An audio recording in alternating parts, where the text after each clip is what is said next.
আসসালামু আলাইকুম। সবাই কেমন আছেন? আশা করি ভালো আছেন। আজকে আপনাদেরকে যে গল্পটা শোনাবো সেটা কোনো সিনেমা বা নাটকের কোনো গল্প না, সেটা আমার জীবনে ঘটে যাওয়ার একটি ঘটনা। আমার বাবা একজন দিনমজুরি। আমার বাবা জুতা সেলাই করে যে টাকা ইনকাম করে তা দিয়ে কোনো রকমে আমাদের সংসারটা চালায়।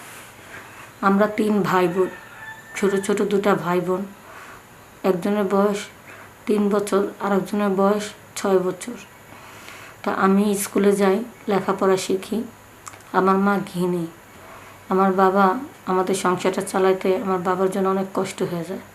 তার উপর আমার লেখাপড়া খরচ, প্রাইভেট খরচ, অনেক খরচ পড়ে যায়। কষ্ট হইলেও আমি আমার বাবার স্বপ্ন পূর্ণ করার চেষ্টা করতেছি।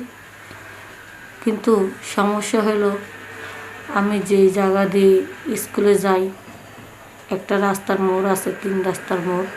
ওই 3 রাস্তার মোড়ে মেম্বারের ছেলে আর কিছু বন্ধুবান্ধব মিলে ওখানে সে আড্ডা দেয়। আড্ডা দেওয়ার পরে আমার তো ওই রাস্তা দিয়ে গেলে প্রায় টিটকারি মারে, প্রায় বিভিন্ন ধরনের খারাপ ভাষায় গান গায়, অনেক ধরনের শীষ বাজায়, এরকম বিভিন্ন ধরনের কথাবার্তা বলে আমাকে হয়রানি করে। আমার নাম ধরে বিভিন্ন ধরনের খারাপ খারাপ কথা বলে। কিন্তু আমি কোনো প্রতিবাদ করি না।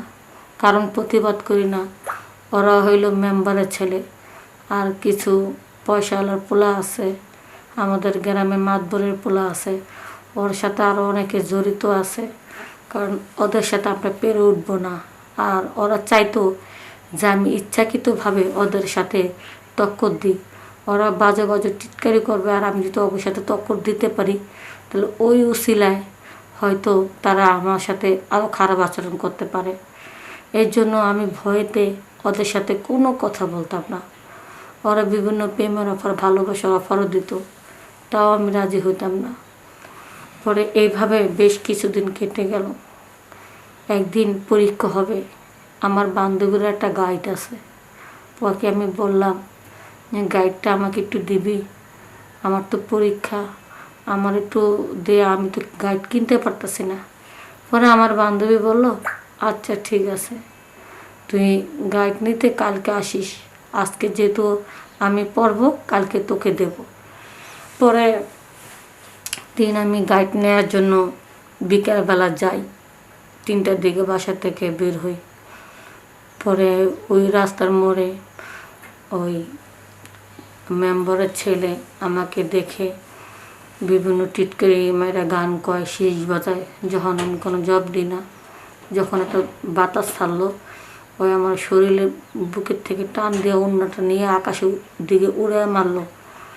আমার ওড়নাটা যখন টান দিয়ে উড়ে মারছে, তখন রাস্তার মোড়ে দোকানপাট ছিল, কিছু বখাটার ছেলে ছিল, ওরা খুব হা হা করে হাসতেছিল। আর আমি লজ্জায় 2 চোখ দিয়ে আমার পানি বের হয়ে গেছিলো। দোকানদারের মেয়ে তাকায় দেখলাম মুরব্বী মানুষ, তার অনেক কষ্ট লাগতেছে, কিন্তু সেই তাদেরকে ভয় ভয় পেয়ে কিছু বলতেছে না। তখন আমি চিন্তা করলাম, আমার নিজের ইজ্জত, নিজের সম্মান নিজেই রাখতে হবে।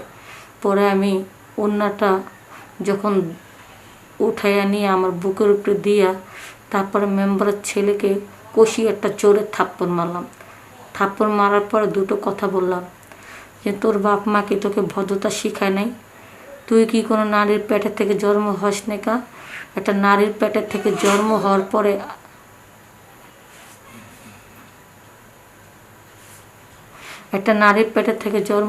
পরে কেন তুই এইভাবে এরকম করতেছস, আর এক নারীকে তুই অসম্মান করতেছস? এই ধরনের বিভিন্ন খারাপ কথা যখন বলতেছি, তখন সে চুপচাপ রইল। আর সবাই তো ভয় আতঙ্ক হয়ে গেল যে আমার মতন মেয়ে ওই মেম্বারের ছেলেকে এই ধরনের থাপ্পড় দিলাম। এক একজন এক এক রকম ভয় পেয়েছে আর জিদ উঠছে, আমাকে তারা সাথে সাথে মারার জন্য কাছে আগাইছে। এর মধ্যে মেম্বারের ছেলে হাতে ইশারা দিয়ে না করলো যে ওদের কথা হলো কি, সে আমাকে এই মুহূর্তে মারতে না করলো। পরে আমি আমার যা বলার আমি বলে তারপর আমি চলে আসলাম। পরে আমি আমার বান্ধবীর কাছ থেকে যখন গাইড নিলাম, নেওয়ার পরে হুট করে দেখি বৃষ্টি নামতেছে। পরে আমার বান্ধবী বললো কি বৃষ্টি নামতেছে, তাহলে একটু অপেক্ষা কর, বৃষ্টিটা কমালো। পরে আমি অপেক্ষা করতে করতে সন্ধ্যা হয়ে গেছে। পরে আমার বান্ধবী বললো কি এখন যদি সন্ধ্যা হয়ে গেছে গা, এখন যদি তুই রওনা দেস, তাইলে তো তোদের বাসা যেতে যেতে তো রাত হয়ে যাবে গা। আর তারপরে এই মোড়টা তো ভালো না, তোর তো সবাই ডিস্টার্ব করে।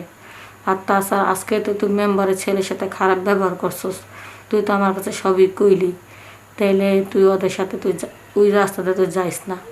পরে আমি বললাম দেখ, আমি তাদের সাথে কোনো খারাপ ব্যবহার করিনি, তারাই আমার সাথে খারাপ ব্যবহার করছে, জাস্ট সেটা শুধু প্রতিবাদ করছে। এখন দরকার পড়লে ওই রাস্তা দিয়ে আমি যাব না, আমি অন্য সাইডে ঘুরে যাবো। কিন্তু আমার পড়ালেখাকে ওদের জন্য আমি বন্ধ করে রাখবো? এই গাইডটা নিয়ে আমার লেখাপড়া করতে হবে। পরে আমি আমার বান্ধবীর কথা না শুনে আমি অন্য রাস্তা দিয়ে ঘুরে একটা জঙ্গলের ভিতর দিয়ে আমার বাসা আসা ধরছিলাম। কিন্তু আমি জানতাম না তারা আমাকে নজরবন্দি করে রাখছে। আমি যতই পা আগাচ্ছি ততই দেখি তারা আস্তে আস্তে পায়ের শব্দ আমি শুনতে পাচ্ছি। আমি ওই যত সামনের দিকে আগাচ্ছি ততই তারা পায়ের শব্দ আমি তাদের কাছ থেকে শুনতে পাচ্ছি। পরে আমি বললাম যে কী ব্যাপার, মনে মনে ভাবতেছে যে আমি হাঁটা দলে তাদের হাঁটা শব্দ পাই, ব্যাপারটাকে। পরে আমি একটু থামলাম, থামার পরে দেখলাম চারো সাইড থেকে 6-7 জন ওর বন্ধুবান্ধব সহ আর মেম্বারের ছেলে সহ ওরা আমার সামনে আসলো। আইসা দাঁড়ায় হ্যাঁ হ্যাঁ করে হাসতেছে। আর ওদেরকে হাসি দেখা আমার ভিতরে আরও ভয় লেগে গেল। তখন মেম্বারের ছেলে বলল, সাধারণ একটু অন্যটা টান দিছে দেখা তুমি সবার সামনে আমাকে চরম অপমান করছো, এখন তো তোমার 12টা আমি বাজায় ফেলবো, এখন তুমি কই যাবা? আমার গলাটা শুকিয়ে গেল, আমি ভয়ে আতঙ্ক হয়ে রইলাম। আর ওদের বন্ধুবান্ধবকে ইশারা দিয়ে বলল, তোরা এই জঙ্গল থেকে সরে যা, এই জঙ্গলের ভিতরে যেন কেউ ঢুকতে না পারে। পরে আমার ভিতরটা আরও ভয় লেগে গেল যে এখনও বুঝি আমাকে মেরে আমার জানটা বের করে ফেলবে। কিন্তু দেখি যে না, ওই আমার জানটা বের করতেছে না, আস্তে আস্তে ওই আমার ওড়নাটা সরেয়া নিচে বিছায় দিল। তারপরে আমার কুলে করে শোয়া এলো, সেখানে শুয়েলো। তারপর আমাকে আদর করা খুব চেষ্টা করলো। আমি ভয়েতে কোনো কথা না বলে, কোনো প্রতিবাদ না করে সেই যা যা করলো আমি তাই করতে দিলাম। আমি লজ্জায় ঘৃণা আমার চোখ দিয়ে পানি বের হচ্ছে। আর সেই মেম্বারের ছেলে ইচ্ছা মতন আমার দিতে লাগলো। আর এত মেম্বারের ছেলে আমার সাথে যে মানে খুব ভালোভাবে মজা করতে লাগলো। এক পর্যায়ে সেই অনেক মজা নিল আমার কাছ থেকে, আমি অনেক মজা পাইলাম। আমি ভাবছিলাম যে সে মনে আমাকে মেরেই ফেলবে, এখন দেখি না, সে আমার কাছ থেকে মজা নিল। নেওয়ার পরে আমাকে বলতেছে, তুমি তো আসলে সতী নারী, তোমার সাথে এই কাজটা করা আমার ঠিক হয়নি কা, কিন্তু তোমাকে আমি মন থেকে ভালোবাসি। আর তুমি আমার ভালোবাসা কোনো পাত্তা দিচ্ছ না দেখে আমি তোমার সাথে এরকমটা করতে বাধ্য হলাম। এখন যেহেতু তুমি একটা ভালো মেয়ে আর তোমাকে আমি নষ্ট করে ফেলেছি, এখন তুমি যদি চাও আমার জীবনে লাইফে জড়া যাবা, তাহলে আমি তোমাকে বিয়ে করতে চাই।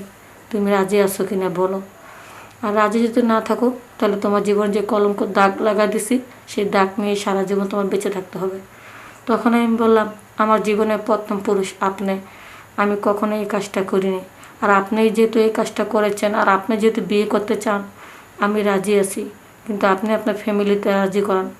কয় আমি এক বাপের এক ছেলে, আমি যা বলবো তাই হবে। পরে ওই মেম্বারের ছেলে পরের দিনকে আমরা সসম্মানে বিয়ে করে নিল।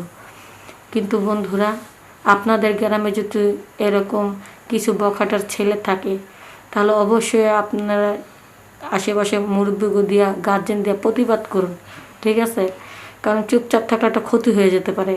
আজকে মেম্বারের ছেলে ভালো দেখে আমাকে বিয়ে করে ফেললো, কিন্তু কিছু কিছু মেম্বারের ছেলে আছে, কিছু কিছু বখাটার ছেলে আছে, সবাই কিন্তু ভালো না যে সবাই আপনার সাথে নষ্টামি করে আপনাকে বিয়ে করে ফেলবে। দেখা গেল এর থেকে ভয়ঙ্কর বিপদও আপনাকে পড়তে পারেন। আপনাকে নষ্ট করার পর আপনারা তো মেরেও ফেলতে পারতো। তো যাই হোক, আপনারা বখাটার ছেলেদের কাছ থেকে সাবধানে থাকবেন। কখনো মেয়ে মানুষ হয়ে একা প্রতিবাদ করতে যাবেন না, সঙ্গে কাউকে সাথে নিয়ে প্রতিবাদ করবেন। অন্যায় দেখলে রুখে দাঁড়াবেন। যেখানে দেখবেন অন্যায় সেখানে সবাই প্রতিবাদ করুন। সবাই ভালো থাকবেন, সুস্থ থাকবেন। আসসালামু আলাইকুম।